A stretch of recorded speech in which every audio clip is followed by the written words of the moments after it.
எல்லோருக்கும் வணக்கம். என் பேர் முத்து விஜய். பிக்சல்ஸ் இன்னொரு வீடியோக்கு உங்களை வரவேற்கிறேன். இது MacBook Air M1. MacBook Air M1ங்கிறது வந்து ஆப்பிளோட மேக் லைன்ஸ்லேயே வந்து இது ஒரு ரொம்ப முக்கியமான ஒரு லேப்டாப். சொல்லப்போனால் ரொம்ப முக்கியமான ஒரு மேக்னே சொல்லலாம் மேக் லைன்ஸில் வரும்போது. ஏன்னா வந்து அந்த M1ங்கிற அந்த ப்ராசஸர் இவங்க உள்ளே போட்டதுக்கப்புறம் அந்த ரெவல்யூஷன் வந்து ரொம்ப பெருசு. அவங்க அந்த டிரான்சிஷன் ஸ்டார்ட் பண்ண உடனே இந்த லேப்டாப்ல வந்து அவங்க கொண்டு வந்த ப்ராசஸர் பத்தி எல்லாத்தையும் பார்க்கலாம். அண்ட் இந்த லேப்டாப் இப்பவும் ஒர்த்தா இருக்கா அப்படிங்கிறதும் பார்க்கலாம். சொல்லப்போனா இதுல உள்ள அந்த M1 சிப் வந்து கிட்டத்தட்ட ஒரு ஐபேட்லேயே வந்துருச்சு. பட் இருந்தாலும் இந்த மேக் மாதிரி அந்த ஐபேட்ல யூஸ் பண்றதுக்கு வராது. சரி, டைவர்ட் ஆக வேண்டாம், வீடியோக்குள்ள போலாம் வாங்க.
ஃபர்ஸ்ட் இந்த மேக்புக் ஏரோட பில் குவாலிட்டிலேருந்தே ஸ்டார்ட் பண்ணலாம். எப்பவும் போல் இது ஒரு டிப்பிக்கல் ஆப்பிள் பில் குவாலிட்டி தான். இது வந்து அந்த பிரான்ஸ் கலரில் இவங்க லான்ச் பண்ண மேக்புக். பர்சனலாக அதாவது ரியல் லைஃப்பில் பார்க்கும்போது இந்த கலர் வந்து ரொம்ப ரொம்ப ரொம்ப பியூட்டிஃபுல்லாக இருக்குது. ஒரு பிரான்சிஷ் கோல்டு மாதிரி ஒரு மாதிரி அந்த கலர் வந்து ரொம்ப டிஃப்ரெண்ட்டாக இருக்குதுங்க. அந்த லைட் ஹிட் ஆகும்போது இந்த லேப் வந்து பார்க்க ரொம்பவே அழகாக இருக்குது. இதோட பில் குவாலிட்டி பார்த்திங்கன்னா இது வந்து ஒரு மேக்புக் ஏர். ஸோ வந்து மேக்புக்ஸில் எல்லாத்துலேயும் வந்து இவங்க அலுமினியம் தான் யூஸ் பண்ணுவாங்க. இதுலேயும் அதே மாதிரி அலுமினியம் தான், ரீசைக்கிள்டு அலுமினியம் யூஸ் பண்ணியிருக்காங்க இதில். ஸோ ரீசைக்கிள்டு அலுமினியம்ங்கிறதுனால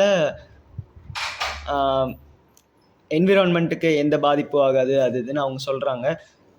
அது ஓகே. அலுமினியம்ங்கும் போது நமக்கு வந்து அந்த இன்ஹேண்ட் ஃபீல் எல்லாமே வந்து அதாவது யூஸ் பண்ணும்போது அந்த டச் அண்ட் ஃபீல் எல்லாமே நல்லா இருக்குது. சில்லுன்னு இருக்கும்போது இப்போது லைட்டாக இதை டச் பண்ணும்போது அந்த டச் வந்து கொஞ்சம் நல்லா கோல்டாக இருக்குது. கோல்ட் டு த டச் அப்படின்பாங்க, அது வந்து ரொம்ப நல்லா இருக்குது. இதே வந்து லேப் கொஞ்சம் ஹீட் ஆயிடுச்சுன்னா அதே மாதிரி இந்த இது மெட்டலுங்கிறனால இந்த பாடி கொஞ்சம் ஹீட் ஆகும். இதெல்லாம் வந்து பேசிக்கான இதுதான் எல்லா லேப்லேயும் இருக்கிறது. நெக்ஸ்ட் வந்து அப்படியே நம்ம பிளேஸ்மெண்ட்ஸ் பார்த்தோம்னா இந்த ரைட் சைடில் வந்து ஒரு ஹெட்ஃபோன் ஜாக், லெஃப்ட் சைடில் பார்த்தீங்கன்னா 2 USB டைப் சி போர்ட் இருக்குது. ஃப்ரண்ட்டில் ஒரு குவாட் HD டிஸ்பிளே.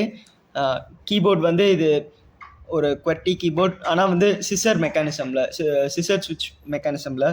நம்ம லாஸ்ட்டாக பார்த்த மேக்புக் ஏர் ரிவ்யூ பார்த்துருப்போம். அதில் பார்த்திங்கன்னா பட்டர்ஃப்ளை மெக்கானிசம் யூஸ் பண்ணியிருந்தாங்க.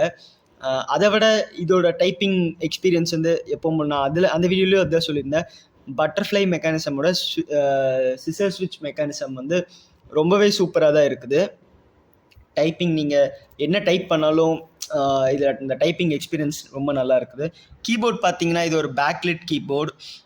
ஸோ இருட்டில் யூஸ் பண்ணுறீங்க, இல்லைன்னா உங்களுக்கு அந்த பிரைட்னஸ் பத்தலைங்கும் போது நீங்கள் மேனுவலாக இதோட பிரைட்னஸ் கூட இன்க்ரீஸ் பண்ணிக்கலாம்.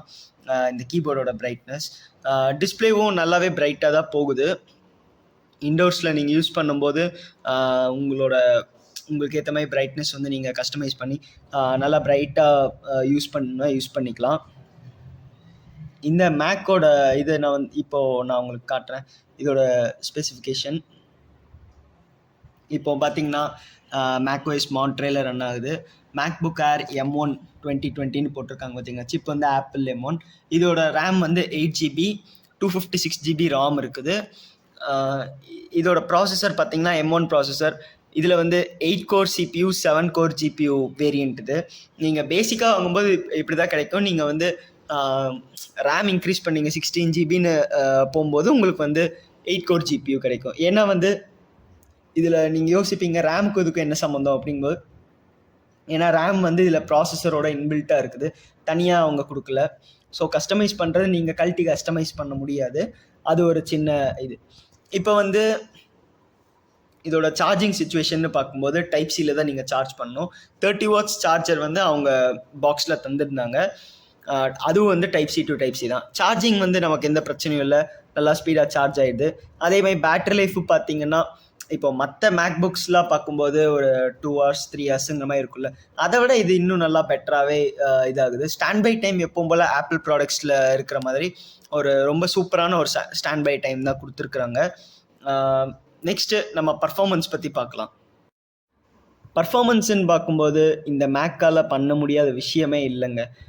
இப்போ நீங்கள் வந்து வியூ ஃபைண்ட் இந்த லான்ச் பேடில் இருக்க ஒவ்வொரு சிங்கிள் ஆப்பையும் வந்து இது வந்து ரொம்ப ஃபாஸ்ட்டாக கேப்பபிளாக ரன் பண்ணக்கூடிய ஒரு மிஷின் தான் இந்த மேக்புக் ஏர் M1. இதில் நீங்கள் ஃபைனல் கட் ப்ரோவில் நீங்கள் இதில் வந்து 4K எடிட்ஸ் கூட பண்ணலாம். இந்த இதில் நீங்கள் சாதா மேக்லேயே பண்ணலாம். பட் இந்த M1ல் வந்து இன்னும் ரொம்ப ஸ்பீடாக வந்து ரெண்டர்ஸ் நீங்கள் பண்ணலாம். இப்போ நீங்கள் வந்து ஒரு அடோபே லைட் ரூம் ஏதாவது யூஸ் பண்ணுறீங்க, ஃபோட்டோஷாப் ஏதாவது யூஸ் பண்ணுறீங்க, அந்த மாதிரி ஏதாவது ரொம்ப இன்டென்ஸ் டாஸ்க்ஸ் பண்ணுறதுக்கு இந்த மிஷின் வந்து ஒரு பர்ஃபெக்டான மிஷின்னு சொல்லலாம். நீங்கள் மேக்புக் ப்ரோ போகும்போது அதை விட இன்னும் கொஞ்சம் இது. முக்கியமாக ஒரு சொல்ல மறந்த விஷயம் என்னென்னா, இந்த லேப்டாப்பில் ஃபேன் இல்லைங்க. ஃபேன் இல்லாமல் ஒரு லேப்டாப், அதுவும் இவ்வளோ பவர்ஃபுல்லாக, கொஞ்சம் யோசிச்சு பாருங்களேன். சுத்தமாக த்ராட்லிங் இல்லை இந்த லேப் யூஸ் பண்ண வரைக்கும். அதாவது இப்போது ஃபேன் அது எப்போ ஸ்பின் பண்ண ஆரம்பிக்கும், ரொம்ப த்ராட்லிங் இருக்கும். இதில் ஃபேனே இல்லை அப்படின்னாலும் ஹீட்டிங் இஷ்யூஸ்மே பெருசாக எதுவும் இல்லை, அந்த பர்ஃபார்மன்ஸ் த்ராட்லிங் எதுவும் இல்லை. அப்படிங்கும்போது ஆப்பிளோட ஆப்டிமைசேஷனை கொஞ்சம் யோசிச்சு பாருங்களேன். ஏன்னா ஹார்ட்வேரும் இப்போ ஆப்பிளோட தான், சாஃப்ட்வேரும் ஆப்பிளோட தான். ரெண்டும் மிக்ஸ் பண்ணோடனே, அதாவது ரெண்டுத்தையும் கம்பைன் பண்ண உடனே அந்த ஆப்டிமைசேஷன் வந்து ஒரு நெக்ஸ்ட் லெவல் கொண்டு போயிட்டாங்க அப்படிங்கிறது தான் ஃபேக்ட். இப்போ வந்து இதில் வந்து நீங்கள் என்ன பண்ணாலும் வந்து அவ்வளோ ஸ்மூத்தாக இந்த லேப்டாப் ஹேண்டில் பண்ணும். ஸோ பர்ஃபார்மன்ஸுன்னு நீங்கள் வந்து கணக்கு எடுத்துட்டிங்கன்னா இதை மிஞ்சிருக்குன்னு ஆள் இல்லை. அதாவது இருக்காங்க, இப்போது M1 Pro, M1 Max, M1 Ultra, இதில் இருக்கிற மேக்ஸ்லாம் இருக்குது. பட் பேசிக் லெவலில் பார்க்கும்போது மோஸ்ட் ஆஃப் தி விண்டோஸ் லேப்டாப்ஸை கம்பேர் பண்ணும்போது இது வந்து அதோட தாண்டி தான் போகுதுங்க. நம்ம அடுத்து ஒரு சின்ன ஒரு டிஸ்பிளே டெஸ்ட்டை பார்க்கலாம். இப்போ ஒரு HDR வீடியோ போடுறேன் உங்களுக்கு வந்து. ஸோ டிஸ்பிளேயோட குவாலிட்டியை நீங்களே பாருங்கள்.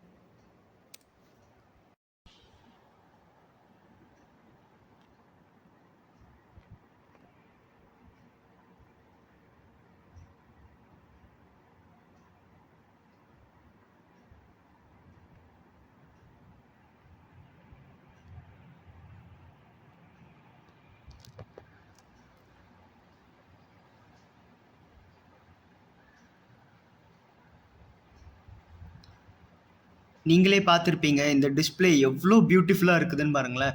அந்த சின்ன சின்ன டீட்டெயில்ஸ், அந்த அந்த டிஸ்பிளே வந்து ரொம்ப கிறிஸ்பாக இருக்குதுங்க. ஏன்னா இது வந்து ஒரு கிட்டத்தட்ட ஒரு quad HD display.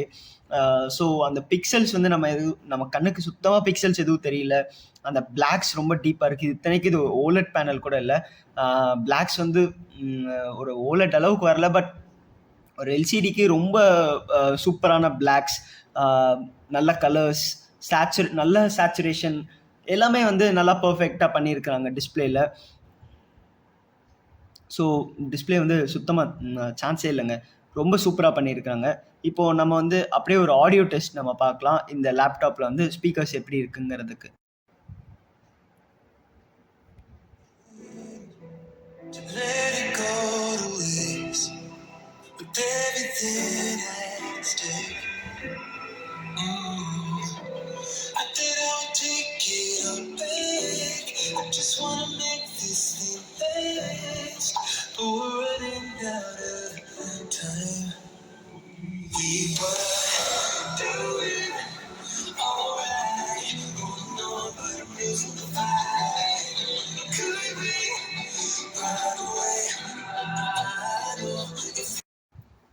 Sound quality நீங்களே பார்த்துருப்பீங்க. ரொம்ப கிறிஸ்ப் அண்ட் கிளியராக தான் இருக்குது. ஹை வால்யூம்ஸில் கூட டிஸ்டார்ஷன் ரொம்ப ரொம்ப கம்மியாக தான் இருக்குதுங்க. ஸோ இதில் அதுக்கு முக்கியமான ரீசன் என்னென்னா, ஸ்பீக்கர்ஸ் வந்து இங்கே மேலே தந்திருக்கிறாங்க. நான் போன மேக் வீடியோவில் சொன்ன மாதிரியே தான். கீழே இருக்கிறதுனால உங்களுக்கு வந்து மஃப்லிங்கோ அந்த மாதிரி சவுண்ட் மஃப்லிங்குமே எந்த பிரச்சனையும் இல்லை. ரொம்ப ஆடியோ ரொம்ப ரொம்ப கிளியராக இருக்குது. ஸோ இதை விட இன்னும் சவுண்ட் வேணும்னா நீங்கள் பெரிய மேக்புக் ப்ரோ மாதிரி 16 இன்ச் மாதிரி ஏதாவது போனீங்கன்னா ஸ்பீக்கர்ஸ் இன்னும் பெரிய ஸ்பீக்கர்ஸாக இருக்கும். ஸோ பிரச்சனை இருக்காது. இதில் வந்து இங்கே டச் ஐடியும் தந்திருக்கிறாங்க. ஸோ செக்யூராக நீங்கள் அன்லாக் பண்ணி இது பண்ணுங்கும்போது இது பண்ணிக்கலாம். இந்த மாதிரி மேக் இன்க்ரீஸ் ஆகிட்டே இருக்கும்போது ஃபேஸ் ஐடியுமே ஏதாவது தந்திருக்கலாம், இன்னொரு ஆப்ஷனுமா இருந்திருந்தால் நல்லா இருந்திருக்கும். பைதவே பேசும்போது இங்கே ஒரு வெப்கேம் இருக்கும், இதோ தெரியுதா, இதுதான் வெப்கேம். இது வந்து நார்மல் 720p வெப்கேம் தான். ஸோ குவாலிட்டி எப்படி இருக்குங்கிறது உங்களுக்கே தெரியும். இந்த லேப்டாப் ஒர்த்தா இல்லையான்னு கேட்டிங்கன்னா, இந்த லேப்டாப்போட ப்ரைஸ் வந்து 93,000 கிட்ட ஸ்டார்டிங் ரேட்டுங்க. இதே வந்து நீங்கள் ஆப்பிள் வெப்சைட்டில் ஸ்டூடெண்ட் ஆஃபர்லாம் போட்டு இது பண்ணிங்கன்னா 83க்கு இப்போ வரைக்கும் 83 தான். அதாவது லான்ச் ப்ரைஸ்லேருந்து இப்போ வரைக்கும் ப்ரைஸ் எதுவும் பெருசாக மாறல. பட் நீங்கள் வந்து வெளியில் எங்கேயாவது உங்களுக்கு ஒரு நல்ல ட்ரஸ்டடான சோர்ஸ் ஏதாவது இருக்குது, அவங்கக்கிட்ட புதுசாக எடுக்கிறீங்கன்னா 75 கிட்டே இந்த லேப்டாப் நீங்கள் எடுத்துக்கலாம். 75க்கு ஒர்த்தான்னு கேட்டிங்கன்னா கண்ணை மூடிட்டு இந்த லேப்டாப் வாங்கிடலாங்கிறது தான் என்னோட சஜஷன். ஏன்னா 75Kக்கு உங்களுக்கு ஒரு மேக் கிடைக்குது, அதுவும் இவ்வளோ நல்லா பர்ஃபார்மன்ஸோடங்கும் போது நீங்கள் இதை வந்து கண்ணை மூடிட்டே வாங்கலாம். இதே வந்து இப்போது நான் இந்த வீடியோ ஷூட் பண்ணிட்டு இருக்கும்போது நெக்ஸ்ட் ஏதாவது மேக் வருதா இல்லை லான்ச் ஆகிருக்குதாங்கிறது எனக்கு லான்ச் ஆகிருக்குதான்னு கேட்டிங்கன்னா இல்லை. சப்போஸ் வந்ததுன்னா ஒரு பழைய மேக் எடுக்கணுங்கும்போது இன்னும் ரேட் கம்மியாகும். ஸோ வந்து உங்களுக்கு இன்னும் ஒரு நல்ல டீலாக தான் இருக்கும். ஓவராலாக இது வந்து எல்லா டாஸ்க்கையும் ரொம்ப பர்ஃபெக்டாக ஹேண்டில் பண்ணதுன்னு தான் சொல்கிறேன். அவ்வளோதாங்க இந்த சின்ன வீடியோவுக்கு. இந்த வீடியோ பற்றி என்ன நினைக்கிறீங்களோ கீழே கமெண்ட்ஸில் சொல்லுங்கள். வீடியோ பிடிச்சிருந்த லைக், பிடிக்கல நான் லைக், மறக்காமல் சப்ஸ்கிரைப் டு பிக்சலிசம்.